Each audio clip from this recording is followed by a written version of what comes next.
أهلا بكم في درس جديد من دورة التعرف والكشف على المشاعر والعواطف نسبة للصوتيات Speech Emotion Recognition. قمنا في الدرس الماضي بكتابة بعض التوابع من أجل القيام بتحليل هذه المسارات الصوتية. فمثلا قمنا بكتابة تابع من أجل القيام برسم هذه الإشارة Signal الخاصة بها، وأيضا رسم الطيف المعبر عنها Spectrogram، وأيضا نستطيع القيام بعرضها Dogs are sitting by the door. بهذا الشكل. أما الآن دعونا نقوم بكتابة بعض التوابع المساعدة من أجل القيام بالتعديل على هذه الصوتيات. فإما أن نقوم بإضافة noise وضجيج إليها، وأيضا نستطيع القيام بإزاحتها shifted، أو نقوم بالتعديل على النغمات الصوتية الخاصة بها. فهذا من شأنه أن يساعدني في اكتساب ميزات وفيتشرات مميزة وفريدة لهذه الملفات الصوتية. ولكن قبلها إذا قمنا هنا بالاطلاع نرى كيف نقوم بتكرار هذه العمليات الخاصة بالقراءة. في كل تابع نقوم هنا باستخدام لابروسا لود من أجل القيام بجلب هذه الداتا والسامبلينج ريت، ولكن فعليا نستطيع القيام بالاختصار. فبدل القيام بقراءتها ضمن التابع أستطيع القيام بتمريرها كبارامترات، وهذا سوف يكون أفضل خاصة عندما نقوم بكتابة التوابع المساعدة، فلا أحتاج للقيام بالقراءة في كل مرة. فمثلا هنا أولا دعنا نقوم بكتابة تابع. نقول هنا read audio نسبة للباء، وهنا مثلا لدينا data وسامبل ريت. نقوم بقراءة هذا الباء بهذا الشكل، وهنا return لهذه الداتا والسامبل ريت. تمام. من ثم سوف أقوم هنا بتمرير هذه البارامترات في هذا المكان، وسوف أحافظ على هذا الباء لأنه أحتاجه من أجل القيام بالتعبير عنه في التايتل. تمام، ولا يوجد إشكالية، ولكن هنا فقط أقوم بتعليق هذه فلا أحتاجها، وهنا أيضا. تمام. الآن إذا أردنا القيام بالاستخدام فهنا في هذا المكان الخطوة الأولى أن نقوم بقراءة data وأيضا sample rate الموجودة في هذا التابع read audio عند هذا الباب. تمام، ومن ثم نقوم بتمرير هذه في هذا المكان. تمام، وأيضا أستطيع مثلا القيام بعرضها، وذلك من خلال رد هذه المعلومات return لهذه الداتا sample rate. وهنا مثلا سوف نقول data sample rate، وفي هذا المكان بدل القيام بطباعة الباء نقول مثلا data تساوي هذه الداتا والريت تساوي هذه sample rate بهذا الشكل. دعونا نتأكد.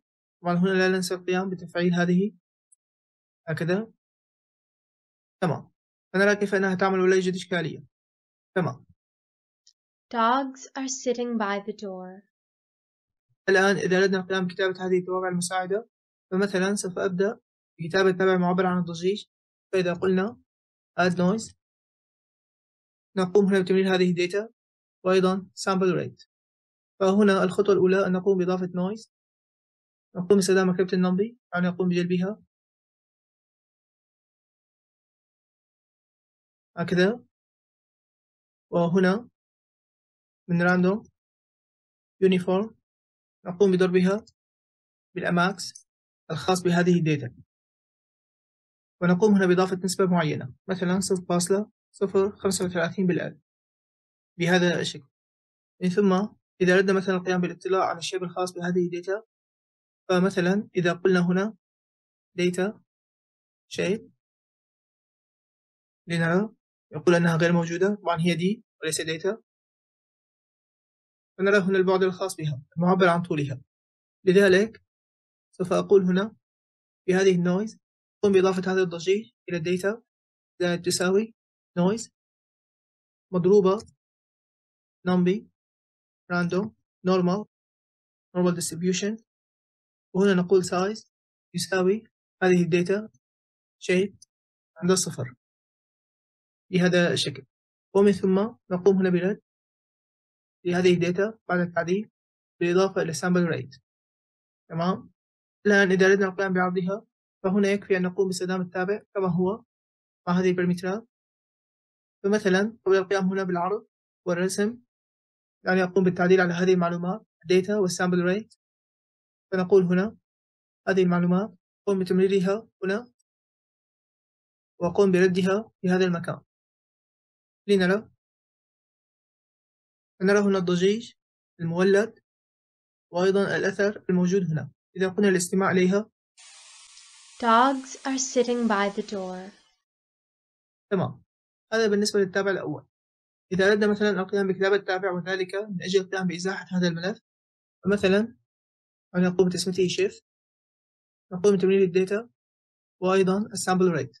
وهنا سوف نقوم بإضافة range، فنقول shift range يساوي من numpy random uniform. نقوم هنا بتعيين اللي هو الماكس، مثلا ناقص 5 إلى 5 والهاي 5، وهنا نقوم بضربها ب1000، وسوف أقوم بتحويل هذه إلى قيم integer وكذا، وبعدها نقوم بتطبيق هذا الرينج. فمثلا نقول هنا shift يساوي من numpy تابع row بين هذه الداتا وهذا الشيفت رينج. تمام.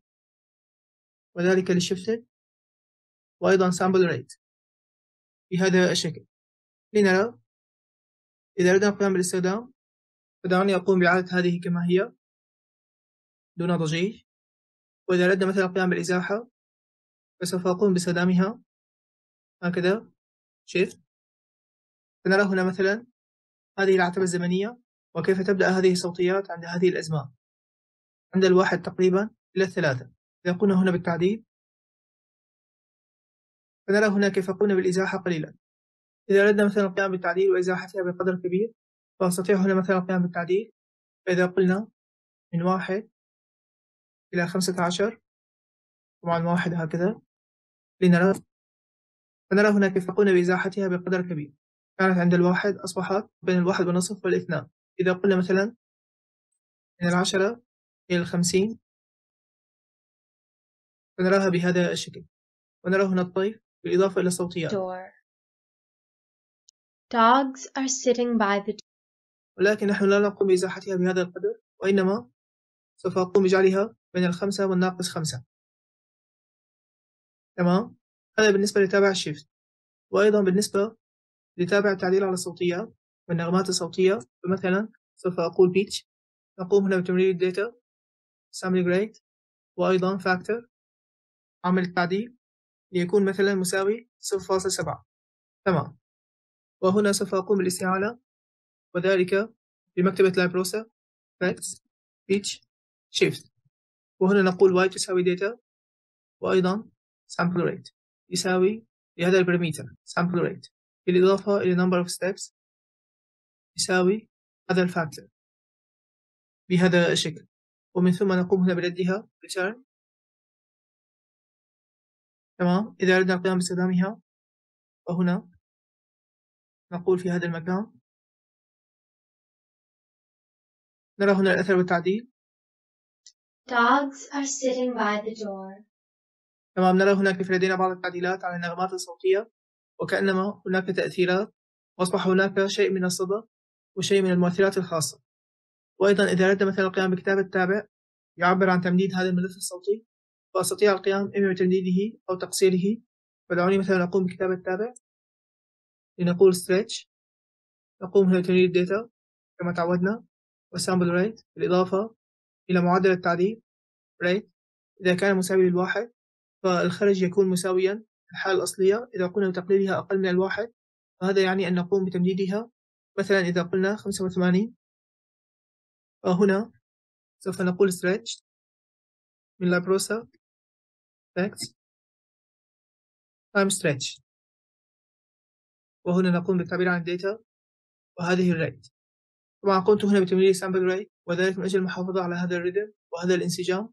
فنقوم في كل مرة بجلب هذه المعطيات ونقوم بطباعتها. فنقول هنا return لهذه stretch وأيضا sample rate بهذا الشكل. إذا أردنا القيام باستخدامها هكذا، الحالة الأولية هنا أن طول هذا الملف الصوتي هو 4 ثواني. إذا قلنا الآن بالتجريد، طبعا ما زال 4 ثواني، يعني أقوم على سبيل المثال بالزيادة. فإذا قلنا 55، فنرى هنا كيف أصبح 7 ثواني. إذا قلنا بالاستماع إليه،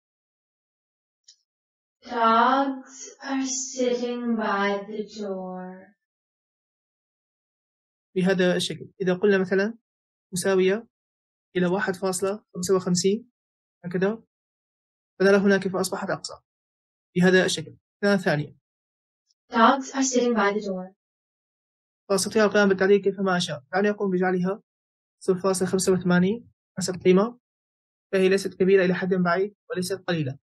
وبهذا الشكل نرى هنا كيف نستطيع القيام بالتعديل وكتابة مختلف المؤثرات، وأستطيع القيام بإضافتها على التوالي دون أي إشكالية. فهنا أولا قلنا بإضافة النويز، قلنا بإضافة الستريتش، وأيضا أستطيع القيام بإضافة بيتش هكذا وغيرها من هذه التوابع، ولا يوجد إشكالية. Dogs are sitting by the door.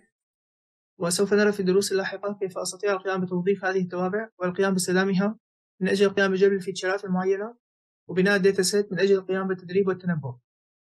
وإلى هنا نكون قد وصلنا إلى نهاية درسنا لليوم. أرجو أن يكون الدرس قد نال إعجابكم، وألقاكم في الدرس القادم. سلام.